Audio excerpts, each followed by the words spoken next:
Morning, Sally. Bloody hell. Sneezing again.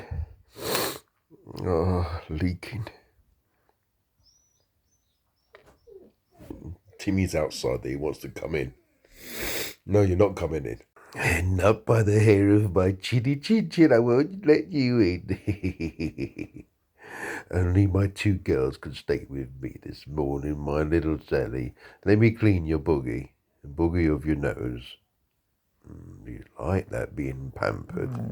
Let's go and see how your mummy is. Yeah, yes. Let's see.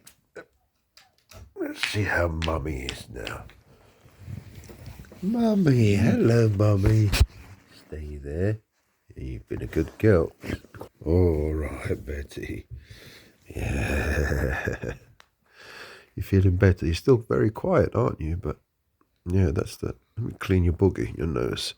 I have to give you lots of TLC now and look after you and keep close to you and give you lots of hugs. That's it. You stay there. You can't climb up. Stay there, baby. She's been really quiet and lethargic because of the anesthetic, I suppose. It probably can even take a few days to completely come out of her system. So the place was hoovered, and there's a sheet there, so the stitches, the wound stays dry and clean. And downstairs on the sofa, she's got a sheet as well. The thing is, Sally yesterday, she loves jumping on the sofa. She went outside, she was a bit muddy and jumped onto the sofa, so I have to either change it or just turn it round, because I have to make sure that Betty does not put her wound on the dirt. It should be okay, but I just want to be extra careful. She's still eating very little, but today I'm going to go and buy some chicken, boil some chicken and maybe white fish and a little bit of white rice. Not so much, a little bit. How are you, madam? Okay. You better get off the bed now. Come on, get down. Good girl. Don't jump. Stay there. All right, mummy. Mummy. No, you can't come up. No. Well, you can't come up anyway, because you don't feel like it. Get off. She feels like it, but you jump too much. Okay, let's go downstairs now. You can stay with your mum, but don't dirty that bedding. All right. Good morning, guys. I'm in Lowestoft, a place called Lowestoft near Norwich, and it's another rainy day. I better put some heating on. It's freezing. I don't have a hat. I don't know where my hat is. No idea. I'm taking Betty to the appointment. She has a post-op appointment. I'm just going to check. And I'm going to say I've got no money in case they say, oh, well, she might need a few tablets or she might need... those guys it's extortion, real extortion. £4,260. How am I going to claw that back? Well, I'm going to have to. So anyway, the question is, what am I doing now? So,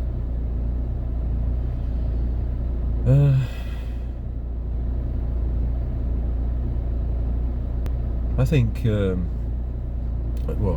I had a thought that when you become quiet, when your life becomes really quiet or there's silence, then the way or the opening will reveal itself. Something will open up. I suppose what I mean is, in my life I'm so busy doing one thing or another. There was a lady who said, seeing as you do nothing all day. So what do you mean, seeing as I do nothing all day? what do you see? Somebody who doesn't work, that means he did nothing all day. You know, people are not just work. You know, life is not just about work. So, because I don't work, I haven't worked for 40 years, I said I've been unemployed. It doesn't mean I haven't been alive.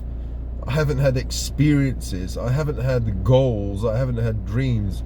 I don't have a life. So if you don't work, you don't have a life. No, if you don't work, you have a fucking life. It's the other way around. It's just that you don't have usually the money the finances to live your life. Work for me is slavery. You work for a boss you don't like. Could be a man, a woman, someone older, someone younger, someone from the same race, different race, someone, another country, another political persuasion, usually more is richer than you, you know, more wealthy or whatever, more intelligent, less intelligent, you know. I don't want to have to work for a boss. The only boss that I want to work for is upstairs, that guy, or my dad, my mum, someone that I love and I respect. It would have to be someone that I respect, you know. I don't know how people do it. They work for a boss and they can't wait to go home. That's torture for me. I suppose you get used to it, don't you? Well, you must get used to it. Otherwise, how can you take it? I suppose I haven't worked, and so I don't know. I may have gotten used to it. I probably would have gotten used to it. Anyway, so what I'm trying to say is, if I stop YouTube completely, if I stop the shredding channel as well, if I stop arguing with my wife or dealing with family stuff, if I stop having to look after the dogs, having to look after the house, and I become still, completely still, I don't know what would happen. Maybe a way would open that I would never have seen. You know, I would become enlightened.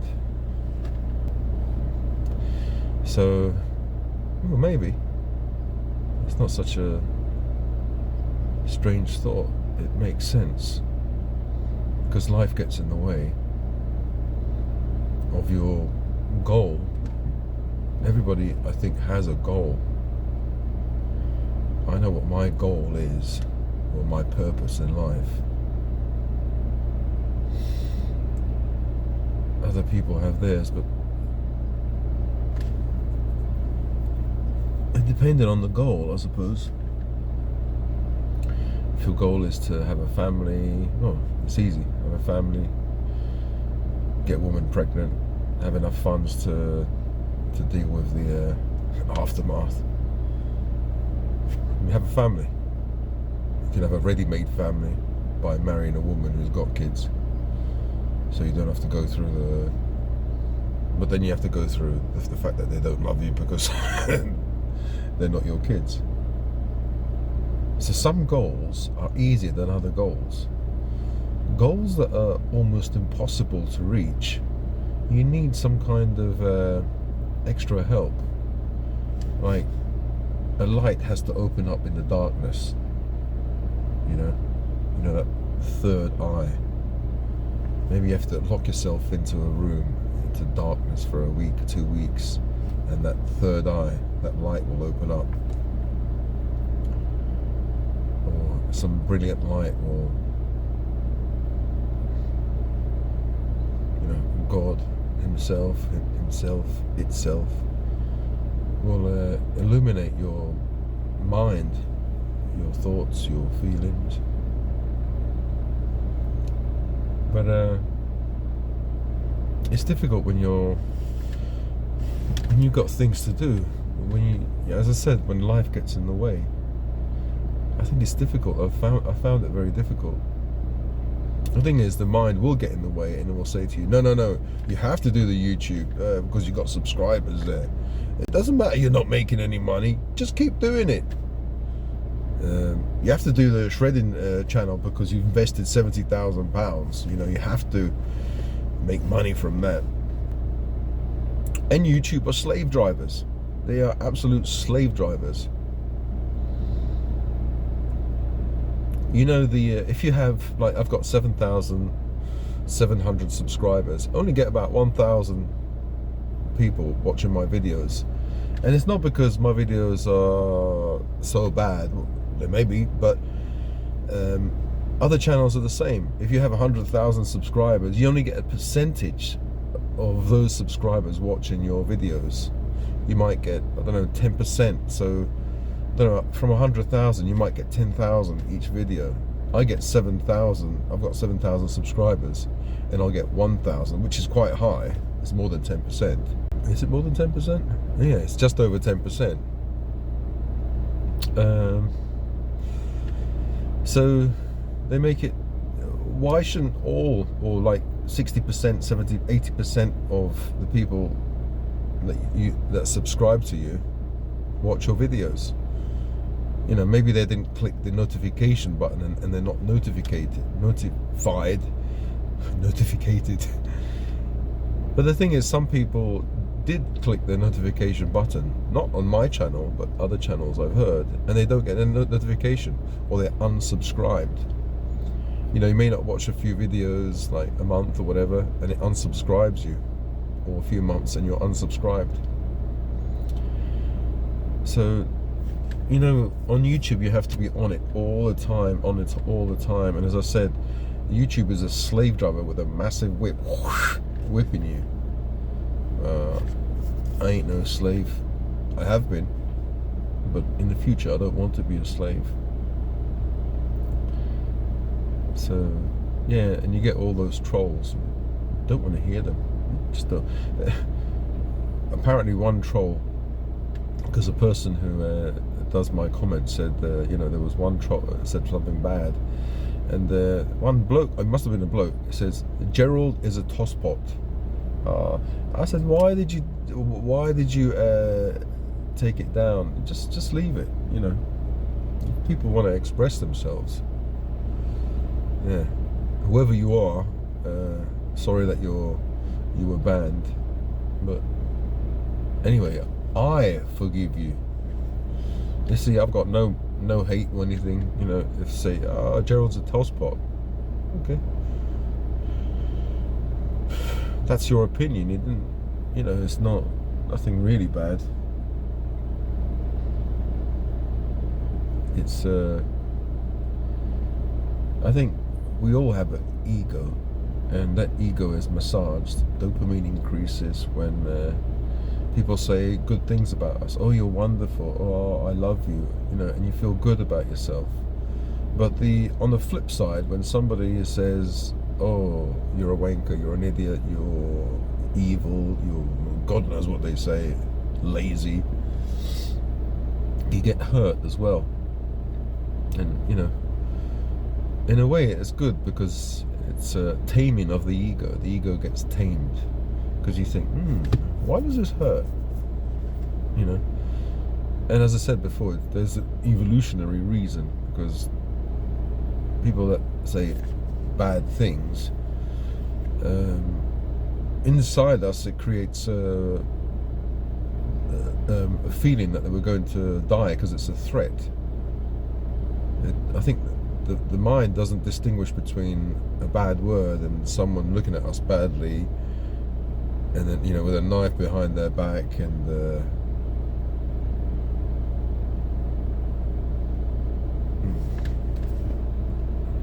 I'll speak to you guys later. I have to go. Sofa, because we changed the phone number.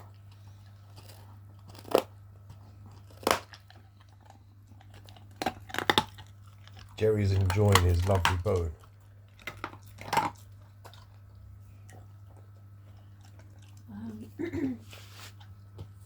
So, can we... This crazy cat.